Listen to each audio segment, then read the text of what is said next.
തിയേറ്ററിൽ കാര്യമായ മുന്നേറ്റം ഒന്നും ഉണ്ടാക്കാൻ സാധിക്കാതെ പോയൊരു സിനിമയായിരുന്നു നടന്ന സംഭവം.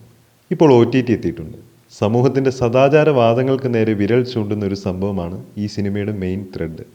അയൽക്കാരുടെ വഴക്ക്, സംശയം, മിസ്അണ്ടർസ്റ്റാൻഡിങ് എന്നീ വിഷയങ്ങളിലൂടെ പ്രസ്തുത വിഷയം സിനിമയിൽ അവതരിപ്പിക്കുന്നു.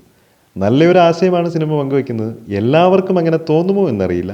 വ്യക്തി സ്വാതന്ത്ര്യം എന്നത് എന്താണെന്ന് മനസ്സിലാക്കാൻ ശ്രമിക്കുന്നവർക്ക് നല്ലൊരു സിനിമയായി തോന്നാം, നല്ലൊരു ആശയമായും തോന്നാം. ബിജു മേനോൻ, ലിജോ മോൾ, സുരാജ്, ശ്രുതി ഇവരൊക്കെയാണ് ലീഡ് റോളിൽ. കൃത്യമായി ചൂസ് ചെയ്യാൻ പറ്റാതെ പോയ കുറച്ച് കോമഡി സീനുകൾ, കുറച്ച് പുതിയ അഭിനേതാക്കളുടെ പെർഫോമൻസ്, അവരുടെ ഡബ്ബിംഗ്, ഇതൊക്കെ കുറച്ച് ആസ്വാദനത്തെ ബാധിക്കുന്നുണ്ടായിരുന്നു. പിന്നെ ലാലു അലക്സ്, ജോണി ആൻ്റണി അങ്ങനെ കുറച്ച് ടൈപ്പ് കാസ്റ്റിംഗ് വലിയ മെച്ചമൊന്നും തോന്നിയില്ല. ലിമിറ്റഡ് ബഡ്ജറ്റുള്ള ഒരു സിനിമയുടെ അപാകതകൾ മാത്രമായി വേണമെങ്കിലും അതിനേക്ക് എഴുതി തള്ളാവുന്നതാണ്. എന്നാൽ മാറ്റി നിർത്താനേ പറ്റാത്ത ഒരു ബിഗ് മിസ്കാസ്റ്റ് ഉണ്ടായിരുന്നു ലീഡ് റോളിലെത്തിയ സുരാജ്. അവാർഡും കിട്ടി 4 പേര് പൊക്കിയടിച്ചു. ഇപ്പോൾ അഭിനയ കുലപതി കളിക്കുന്ന ഇദ്ദേഹം എന്താണ് അഭിനയിക്കുന്നത് അദ്ദേഹത്തിന് തന്നെ അറിയില്ല. വൈറ്റ് കോളർ ജോബ് ചെയ്യുന്ന തിരക്കുള്ള ഒരു ക്യാരക്ടറാണ് സുരാജിൻ്റെ അജിത്ത്. വെറുതെ ഫിഗർ പിടിച്ച് ഡബ്ബിങ്ങിൽ തിലകനെയും മമ്മൂട്ടിയും വിളിച്ചു വരുത്തി കൈകൊണ്ടും കണ്ണുകൊണ്ടും എന്തൊക്കെയോ കാണിച്ചു കൂട്ടുന്നു. സ്വല്പം പോലും ക്യാരക്ടർ ആവാൻ പറ്റാത്ത അവസ്ഥ. ഇപ്പോൾ വന്നുകൊണ്ടിരിക്കുന്ന പരാജയങ്ങൾ കണ്ടിട്ടെങ്കിലും ഇദ്ദേഹത്തെ നിലത്ത് നിർത്തിയാൽ പ്രൊഡ്യൂസർമാർക്ക് നല്ലതായിരിക്കും.